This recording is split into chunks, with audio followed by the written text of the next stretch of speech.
Hi, I'm Lisa Copeland, and I love supporting women on this journey of finding love in their 50s, 60s, and 70s.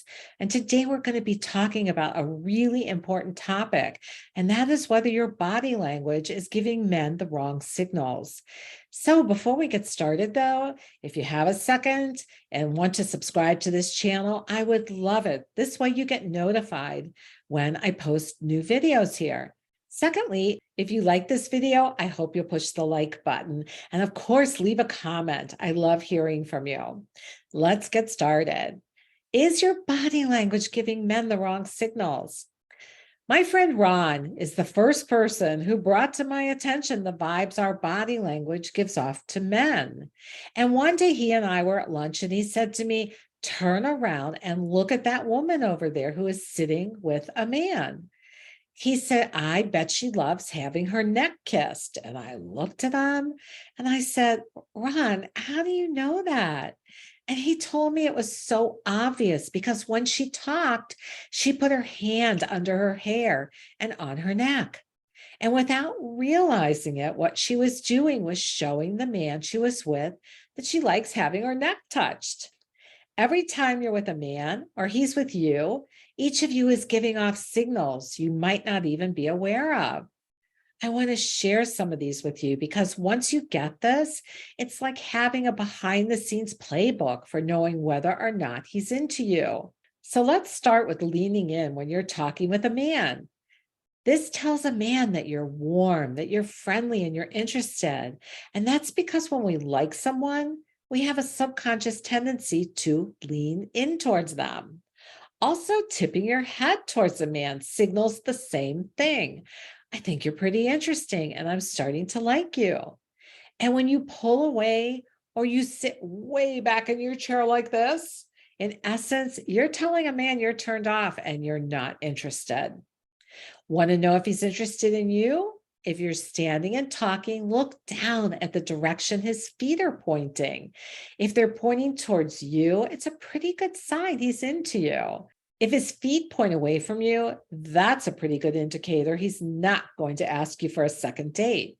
And when he's standing with one foot pointed towards you and one foot towards the door, he's actually done and ready to go.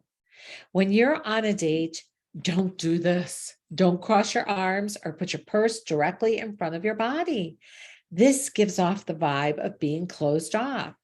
And if his arms are crossed, it's likely he's either closed off or protecting himself in some way.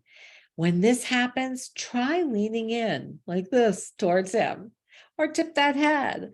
This is the signal for letting him know you're interested, which may cause him to drop his arms and open up to you. If he continues the date with his arms crossed over his chest, then chances are this date is going nowhere. Always use an exit strategy and move on to someone whose body language shows you that he's into you. And don't invade his space by sitting too close when you first meet unless he invites you into his space. Have you ever been in an elevator when someone got a little too close to you? It feels like someone's trying to invade your space and it just doesn't feel good with strangers. That's because the space between 5 and 18 inches is considered the intimate zone. It's a great space to be in when you're in a relationship and you want romance and intimacy. But when you're just meeting someone, stay a little more than an arm's length from them, unless they give you signals via touch or a kiss to come in closer. Also, matching body posture makes a man feel like you understand him. So when he leans in, you lean in. When he pulls back, you do the same, but not like this. But a word of warning here, don't match a man's aggression or anger. Touch is another way you can say you're interested. When a man tells a story and you agree with him, lightly touch him on the arm. It's a way of saying you understand without using words.